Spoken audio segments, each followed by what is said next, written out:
ప్రపంచంలో క్రిస్మస్ ఆచరిస్తారు. హల్లెలూయా. ఏమో తనకి లేదు. మన దేశం దాటి వెళ్తే మనకి గొప్ప పండుగలు అక్కడ ఎవరికీ తెలియదు. మా అయితే 4-5 దేశాలు తెలుసు. కానీ యేసుప్రభు పుట్టుక మాత్రం 200 దేశాలు ఆచరిస్తారు. ఈ రోజున యేసుప్రభు గురించి పుట్టుక పెడితే కొంతమంది క్రైస్తవ వ్యతిరేకులు ఎప్పుడు పుట్టాడు చెప్పండి అన్నారు. వాళ్ళకి పొరలేదు. వాళ్ళకి దీన్ని ఏమంటారు? ఈ సంవత్సరం అంతా 2024 ఏమంటుంది? క్రీస్తు శకం అంటారు. క్రీస్తు పూర్వం క్రీస్తు శకం ఎక్కడి నుంచి వచ్చింది? యేసుప్రభు పుట్టం నుంచి లెక్క పెట్టారు. ఎప్పుడు పుట్టాడంటే పెద్ద కష్టమే కాదు. 2024. అదే ప్రశ్నలు అడిగితే సమాధానం చెప్పలేరు. కొలిదేలు ఎత్తారు, మళ్ళీ మాత్రం అడిగేస్తూ ఉంటారు.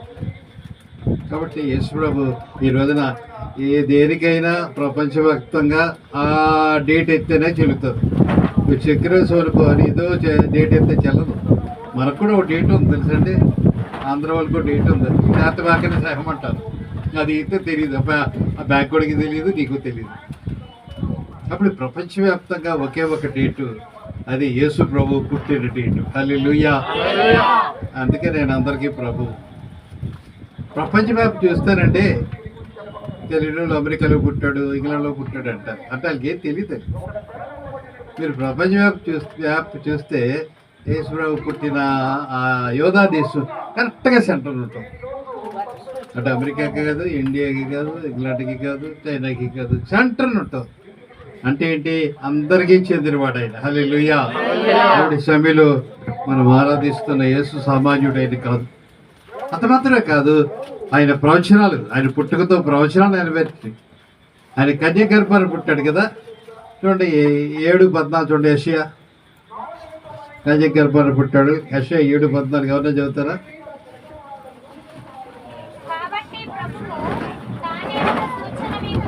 ఇదిగో కన్య గర్భతే కుమారుని కరుణు. నేను కన్య గర్భాన్ని పుట్టాడు. అది ప్రవచనం. ఆయన ఏ ఊర్లో పుట్టాడు? నాకు తెలుసు, బెత్లెహేములో పుట్టాడు. అది ప్రవచనమే. మేకా చెప్పాడు.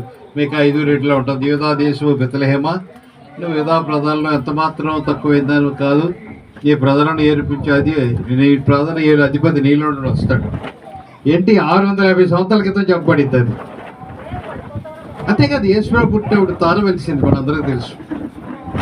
అది ప్రవచనమే కదా. సంఖ్యాకాండం 24:17 ఉంటుంది. సంఖ్యాకాండం 24:17 బిలాము ప్రవచించాడు, యోధాలో నక్షత్రం వెలుస్తాదని కదా.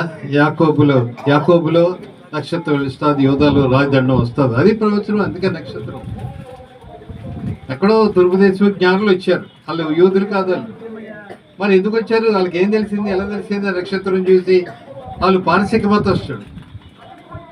మతస్థుడు అయితే వాళ్ళు మత గ్రంథం ఒకటి ఉంది, జెండావస్థ అని. అందులో రాశాడు వాళ్ళ మత జోయిస్ అనే అతను ఏం రాశాడంటే, ఒక వింతైన నక్షత్రం ఆకాశంలో వెలుస్తుంది, అది చూసినప్పుడు మీరు యోధ రోజులు పుడతాడు, అక్కడికి వెళ్ళండి, ఆయన్ని దర్శించండి, పూజించండి, ఆరాధించండి, మీ జన్మ సార్థకం చేసుకుని. అందుకనే వచ్చారు తూర్పు దేశం జనం. ఇంకా అలాగే అనేక మత గ్రంథాల్లో కూడా ఉంది. కాబట్టి యేసుప్రభు పుట్టుక చరిత్రాత్మకం, ప్రవచనాత్మకం కూడా కదా. కాబట్టి యేసుప్రభు పుట్టుక అనుకోనీతిగా జరగలేదు. కొంతమంది తెలియక ఏదో పుట్టేశాడు, ఏదో అద్భుతాలు చేయడం నేర్చుకున్నాడు, బోధనలు చేయడం నేర్చుకున్నాడు, వీళ్ళందరూ నమ్మేసుకుంటున్నారు అనుకుంటారు. కాదు. యేసుప్రభు పుట్టుకకు, ఆయన జీవితానికి, ఆయన మరణానికి, ఆయన పునరుద్ధానికి అనేక చరిత్రాత్మక ఆధారాలు ఉన్నాయి. ఇంకెవరికీ లేవు. ఎవరికీ లేని ఆధారాలు యేసుప్రభు పుట్టుకకి, ఆయన జీవితానికి ఉన్నాయి. కాబట్టి యేసుప్రభు చరిత్ర పురుషుడు, అందరికీ ప్రభు, అందరినీ ప్రేమిస్తున్నవాడు. అయితే ఎందుకు పుట్టాడు? ఇప్పుడు అది కూడా ఆలోచన చేయాలి. చాలా ఉన్నాయి. ఒక భక్తుడు అన్నాడు 52 ఉన్నాయి అంటే యేసుప్రభు ఎందుకు పుట్టాడు? నాకు 52 కనపడలేదు, కానీ నేను జాగ్రత్తగా లెక్క పెడితే ఇంచుమించు 25 వరకు కనపడ్డాయి నాకు యేసుప్రభు పుట్టడానికి గల కారణాలు. అయితే ఇప్పుడు 25 చెప్తే తెల్లారిపోద్ది. కాబట్టి మూడు చూద్దాం. మత్తయి సువార్త నుంచి చూద్దాం. 21 చదవండి. 1:21.